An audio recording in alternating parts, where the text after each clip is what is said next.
कृष्णाय वासुदेवाय हरिये परमात्मने प्रणतः कलेशनाशाय गोविंदाय नमो नमः। सभी प्रभु भक्तों को जीवन प्रकाश चैनल की तरफ से राधे राधे।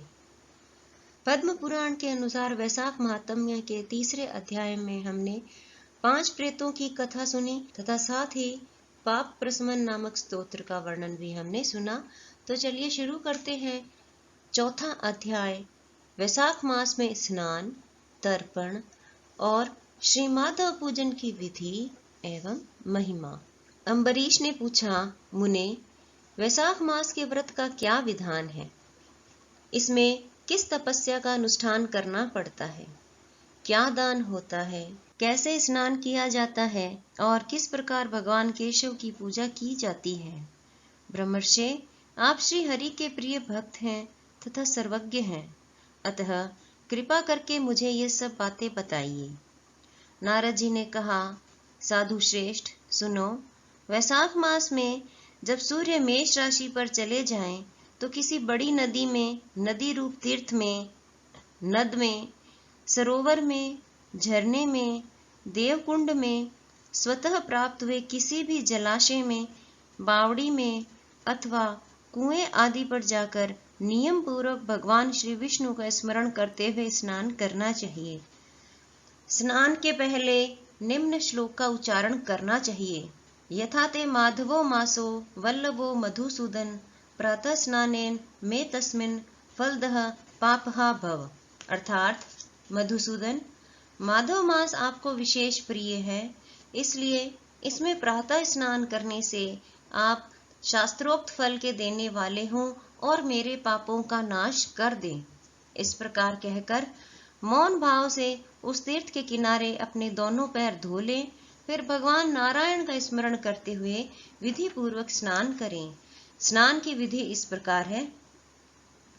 विद्वान पुरुष को मूल मंत्र पढ़कर तीर्थ की कल्पना कर लेनी चाहिए। ओम नमो नारायणाय, यह मंत्र ही मूल मंत्र कहा गया है। पहले हाथ में कुश लेकर विधि पूर्वक आचमन करें तथा मन और इंद्रियों को संयम में रखते हुए बाहर भीतर से पवित्र रहें। फिर 4 हाथ का चौकोर मंडल बनाकर उसमें निम्न मंत्रों द्वारा भगवती गंगा जी का आवाहन करें। गंगे, तुम भगवान श्री विष्णु के चरणों से प्रकट हुई हो। श्री विष्णु ही तुम्हारे देवता हैं, इसलिए तुम्हें वैष्णवी कहते हैं। देवी, तुम जन्म से लेकर मृत्यु तक समस्त पापों से मेरी रक्षा करो। स्वर्ग, पृथ्वी और अंतरिक्ष में कुल 3.5 करोड़ तीर्थ हैं, ऐसा वायु देवता का कथन है। माता जानवी, वे सभी तीर्थ तुम्हारे अंदर मौजूद हैं। देवलोक में तुम्हारा नाम नंदिनी और नलिनी है। इनके सिवा दक्षा, पृथ्वी, वेदगंगा, विश्वकाया, शिवा, अमृता, विद्याधरी, महादेवी, लोक प्रसादिनी, क्षेमकरी, जानवी, शांता और शांति प्रदायिनी आदि तुम्हारे अनेकों नाम हैं। स्नान के समय इन पवित्र नामों का कीर्तन करना चाहिए। इससे त्रिपथगामिनी भगवती गंगा उपस्थित हो जाती है। 7 बार उपयुक्त नामों का जप करके संपुट के आकार में दोनों हाथ को जोड़कर उनमें जल लें और 4, 6 या 7 बार मस्तक पर डालें। इस प्रकार स्नान करके पूर्ववत मृतिका को विधिवत अभिमंत्रित करें और उसे शरीर में लगाकर नहा लें। मृतिका को अभिमंत्रित करने का मंत्र इस प्रकार है। अश्वक्रांते, रथक्रांते, विष्णुक्रांते, वसुंधरे, मृतिके हर में पापम यन्मया दुष्कृतम कृतम। उद्धृताशी वराहेण कृष्णेन सतबाहुना नमस्ते सर्वलोकानां प्रभवारणी सुव्रते। अर्थात, वसुंधरे, तुम्हारे ऊपर अश्व और रथ चला करते हैं। भगवान विष्णु ने भी वामन अवतार धारण करके तुम्हें एक पैर से नापा था। मृतिके, मैंने जो बुरे कर्म किए हों, मेरे उन सब पापों को तुम हर लो।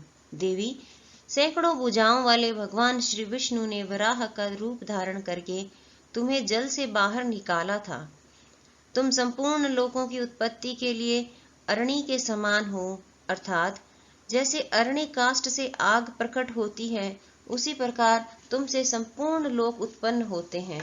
सुव्रते, तुम्हें मेरा नमस्कार है। इस प्रकार स्नान करने के पश्चात विधि पूर्वक आचमन करके जल से बाहर निकलें और 2 शुद्ध श्वेत वस्त्र, धोती, चादर धारण करें। तदंतर त्रिलोकी को तृप्त करने के लिए तर्पण करें। सबसे पहले श्री ब्रह्मा का तर्पण करें, फिर विष्णु, श्री रुद्र और प्रजापति का। तत्पश्चात देवता, यक्ष, नाग, गंधर्व, अप्सराएं, असुरगण, क्रूर सर्प, गरुड़, वृक्ष, जीव जंतु, पक्षी, विद्याधर, मेघ, आकाशचारी जीव, निराधार जीव, पापी जीव तथा धर्मपरायण जीवों को तृप्त करने के लिए मैं उन्हें जल अर्पण करता हूँ। यह कहकर उन सबको जलांजलि दें। देवताओं का तर्पण करते समय यज्ञोपवीत को बाएं कंधे पर डालें। तत्पश्चात उसे गले में माला की भांति कर लें और दिव्य मनुष्यों, ऋषिपुत्रों और ऋषियों का भक्ति पूर्वक तर्पण करें। सनक, सननंदन, सनातन और सनत कुमार ये दिव्य मनुष्य हैं। कपिल, आसुरी, बोढ़ू तथा पंचशिक ये प्रधान ऋषि पुत्र हैं। ये सभी मेरे दिए हुए जल से तृप्त हों, ऐसा कहकर इन्हें जल दें। इसी प्रकार मरीचि, अत्रि, अंगिरा, पुलस्त्य, पुलह, कृतु, प्रचेता, वशिष्ठ, नारद तथा अन्य देव ऋषियों एवं ब्रह्म ऋषियों का अक्षत सहित जल के द्वारा तर्पण करें। इस प्रकार ऋषि तर्पण करने के पश्चात यज्ञोपवीत को दाएं कंधे पर करके बाएं घुटने को पृथ्वी पर टेक कर बैठें। फिर अग्निश्वात, सौम्य, हविष्मान, उष्मप, कव्यवाट, अनल, बर्हिषद, पिता पितामह आदि तथा मातामह आदि सब लोगों का विधिवत तर्पण करके निम्नांकित मंत्र का उच्चारण करें। ये बांधवा बांधवा, ये जन्य जन्मनि बांधवाः, ते तृप्तिमखिलः यान्तु, येऽपि अस्मतो अयकांक्षिणः। अर्थात जो लोग मेरे बांधव न हो, जो मेरे बांधव हो तथा जो किसी जन्म में मेरे बांधव रहे हों, वे सब मेरे दिए हुए जल से तृप्त हों। उनके सिवा और भी जो कोई प्राणी मुझसे जल की अभिलाषा रखते हों, वे भी तृप्ति लाभ करें। यों कहकर उनकी तृप्ति के उद्देश्य से जल गिराना चाहिए। तत्पश्चात विधि पूर्वक आचमन करके अपने आगे कमल की आकृति बनावें और सूर्य देव के नामों का उच्चारण करते हुए अक्षत, फूल, लाल चंदन और जल के द्वारा उन्हें यत्न पूर्वक अर्घ्य दें। अर्घ्य दान का मंत्र इस प्रकार है: नमस्ते विश्वरूपाय, नमस्ते ब्रह्म रूपिणे, सहस्र रश्मये नित्यं, नमस्ते सर्व तेजसे, नमस्ते रुद्र वपुषे, नमस्ते भक्त वत्सल, पद्मनाभ, नमस्तेस्तु कुंडलांगदभूषित, नमस्ते सर्वलोकानां सुप्तानामुपबोधन, सुकृतं दुष्कृतं चैव सर्व पश्यसि सर्वदा, सत्यदेव नमस्ते अस्तु प्रसीद मम भास्कर, दिवाकर नमस्ते अस्तु प्रभाकर, नमस्ते अस्तु ते। अर्थात भगवान सूर्य आप विश्व रूप और ब्रह्म स्वरूप हैं। इन दोनों रूपों में आपको नमस्कार है। आप सहस्रों किरणों से सुशोभित और तेज के स्वरूप हैं। आपको सदा नमस्कार है। भक्त वत्सल रुद्र रूपधारी आप परमेश्वर को बारंबार नमस्कार है। कुंडल और अंगद आदि आभूषणों से विभूषित पद्मनाभ आपको नमस्कार है। भगवन आप सोए हुए संपूर्ण लोकों को जगाने वाले हैं। आपको मेरा प्रणाम है। आप सदा सबके पाप पुण्य को देखा करते हैं। सत्यदेव आपको नमस्कार है। भास्कर मुझ पर प्रसन्न होइए। दिवाकर आपको नमस्कार है। प्रभाकर आपको नमस्कार है। इस प्रकार सूर्य देव को नमस्कार करके 7 बार उनकी प्रदक्षिणा करें। फिर द्विज, गौ और सुवर्ण का स्पर्श करके अपने घर में जाएं। वहां आश्रमवासी अतिथियों का सत्कार तथा भगवान की प्रतिमा का पूजन करें। राजन, घर में पहले भक्ति पूर्वक जितेंद्रिय भाव से भगवान गोविंद की विधिवत पूजा करनी चाहिए। विशेषतः वैशाख के महीने में जो श्री मधुसूदन का पूजन करता है, उसके द्वारा पूरे 1 वर्ष तक श्री माधव की पूजा संपन्न हो जाती है। वैशाख मास आने पर जब सूर्य देव मेष राशि पर स्थित हों, तो श्री केशव की प्रसन्नता के लिए उनके व्रतों का संचय करना चाहिए। अपने अभीष्ट की सिद्धि के लिए अन्न, जल, शक्कर, धेनु तथा तिल की धेनु आदि का दान करना चाहिए। इस कार्य में धन की कंजूसी उचित नहीं है। जो समूचे वैशाख भर प्रतिदिन सवेरे स्नान करता, जितेंद्रिय भाव से रहता, भगवान के नाम जपता और हविष्य भोजन करता है, वह सब पापों से मुक्त हो जाता है। जो वैशाख मास में आलस्य त्याग कर एक भुक्त 24 घंटे में एक बार नक्त व्रत अर्थात केवल रात में एक बार भोजन अथवा अयाचित व्रत अर्थात बिना मांगे मिले हुए अन्न का एक समय भोजन करता है, वह अपनी संपूर्ण अभिष्ट वस्तुओं को प्राप्त कर लेता है। वैशाख मास में प्रतिदिन 2 बार गांव से बाहर नदी के जल में स्नान करना, हविष्य खाकर रहना, ब्रह्मचर्य का पालन करना, पृथ्वी पर सोना, नियम पूर्वक रहना, व्रत, दान, जप, होम और भगवान मधुसूदन की पूजा करना, ये नियम हजारों जन्मों के भयंकर पाप को भी हर लेते हैं। जो भगवान माधव ध्यान करने पर सारे पाप नष्ट कर देते हैं, उसी प्रकार नियम पूर्वक किया हुआ माधव मास का स्नान भी समस्त पापों को दूर कर देता है। प्रतिदिन तीर्थ स्नान, तिलों द्वारा पितरों का तर्पण, धर्म घट आदि का दान और श्री मधुसूदन का पूजन, ये भगवान को संतोष प्रदान करने वाले हैं। वैशाख मास में इनका पालन अवश्य करना चाहिए। वैशाख में तिल, जल, सुवर्ण अन्न, शक्कर, वस्त्र, गौ, जूता, छाता, कमल या शंख तथा घड़े, इन वस्तुओं का ब्राह्मणों को दान करें। तीनों संध्याओं के समय एकाग्रचित हो विमला स्वरूपा साक्षात भगवती लक्ष्मी के साथ परमेश्वर श्री विष्णु का भक्ति पूर्वक पूजन करना चाहिए। सामूहिक फूलों और फलों से भक्ति पूर्वक श्री हरि का पूजन करने के पश्चात यथाशक्ति ब्राह्मणों की भी पूजा करनी चाहिए। पाखंडियों से वार्तालाप नहीं करना चाहिए। जो फूलों द्वारा विधिवत अर्चन करके श्री मधुसूदन की आराधना करता है, वह सब पापों से मुक्त हो परम पद को प्राप्त होता है। श्री नारद जी कहते हैं, राजेंद्र सुनो, मैं संक्षेप से माधव के पूजन की विधि बतला रहा हूँ। महाराज, जिनका कहीं अंत नहीं है, जो अनंत और अपार हैं, उन भगवान अनंत की पूजा विधि का अंत नहीं है। श्री विष्णु का पूजन 3 प्रकार का होता है, वैदिक, तांत्रिक तथा मिश्र। तीनों के ही बताए हुए विधान से श्री हरि का पूजन करना चाहिए।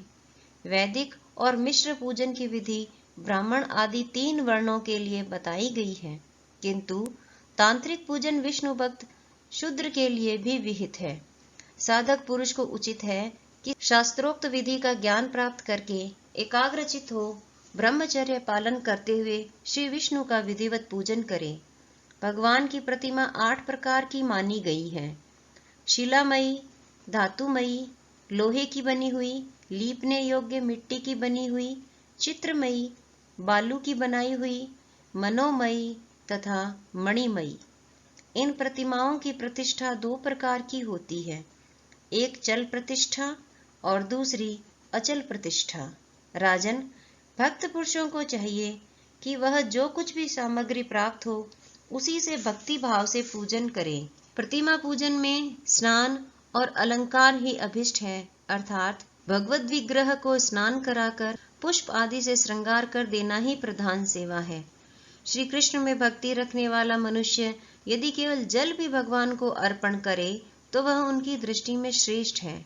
फिर गंध, धूप, पुष्प, दीप और अन्न आदि का नैवेद्य अर्पण करने पर तो कहना ही क्या है। पवित्रता पूर्वक पूजन की सारी सामग्री एकत्रित करके पूर्वाग्रह कुशों का आसन बिछाकर उस पर बैठे। पूजन करने वाले का मुख उत्तर दिशा की ओर या प्रतिमा के सामने हो।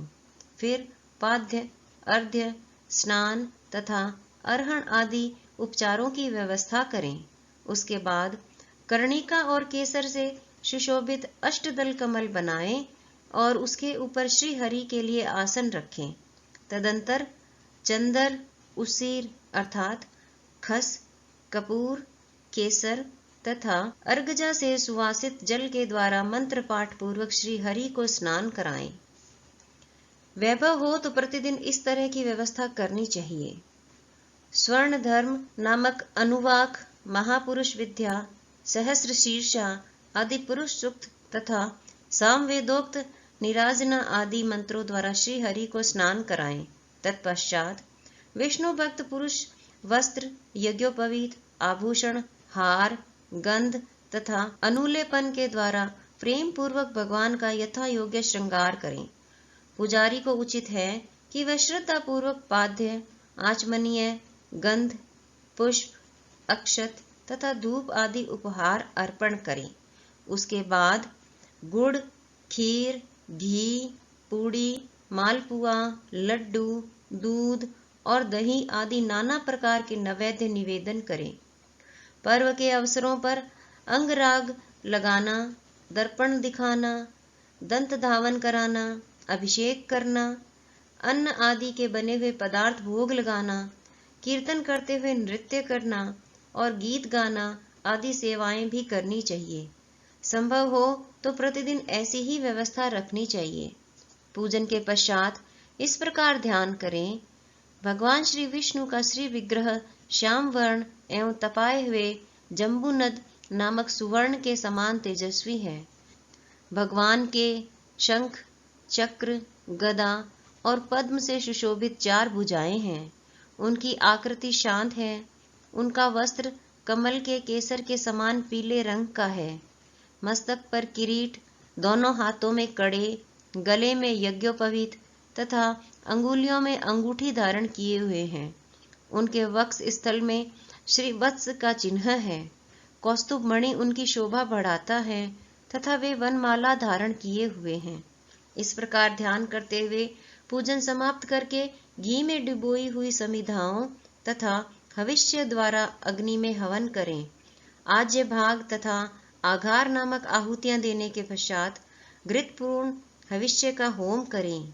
तदंतर पुनः भगवान का पूजन करके उन्हें प्रणाम करें और पार्षदों को नैवेद्य अर्पण करें। उसके बाद मुख शुद्धि के लिए सुगंधित द्रव्यों से युक्त तांबूल निवेदन करना चाहिए।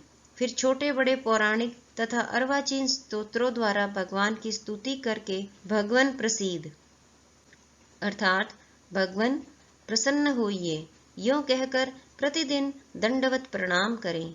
अपना मस्तक भगवान के चरणों में रखकर दोनों भुजाओं को फैलाकर परस्पर मिला दें और इस प्रकार कहें, परमेश्वर, मैं मृत्यु रूपी ग्रह तथा समुद्र से भयभीत होकर आपकी शरण में आया हूँ। आप मेरी रक्षा कीजिए। तदंतर भगवान को अर्पण की हुई प्रसाद माला आदि को आदर पूर्वक सिर पर चढ़ाएं तथा यदि मूर्ति विसर्जन करने योग्य हो तो उसका विसर्जन भी करें। ईश्वरीय ज्योति को आत्म ज्योति में स्थापित कर लें। प्रतिमा आदि में जहाँ भगवान का चरण हो वहीं श्रद्धा पूर्वक पूजन करना चाहिए तथा मन में यह विश्वास रखना चाहिए कि जो संपूर्ण भूतों में तथा मेरे आत्मा में भी रम रहे हैं वे ही सर्वात्मा परमेश्वर इस मूर्ति में विराजमान है। इस प्रकार वैदिक तथा तांत्रिक क्रिया योग के मार्ग से जो भगवान की पूजा करता है वह सब ओर से अभिष्ट सिद्धि को प्राप्त होता है। श्री विष्णु प्रतिमा की स्थापना करके उसके लिए सुदृढ़ मंदिर बनवाना चाहिए तथा पूजा कर्म की सुव्यवस्था के लिए सुंदर फुलवाड़ी भी लगवानी चाहिए। बड़े बड़े पर्वों पर तथा प्रतिदिन पूजा कार्य का भली भांति निर्वाह होता रहे, इसके लिए भगवान के नाम से खेत, बाजार, कस्बा और गांव आदि भी लगा देने चाहिए। यों करने से मनुष्य भगवान के सायुज्य को प्राप्त होता है।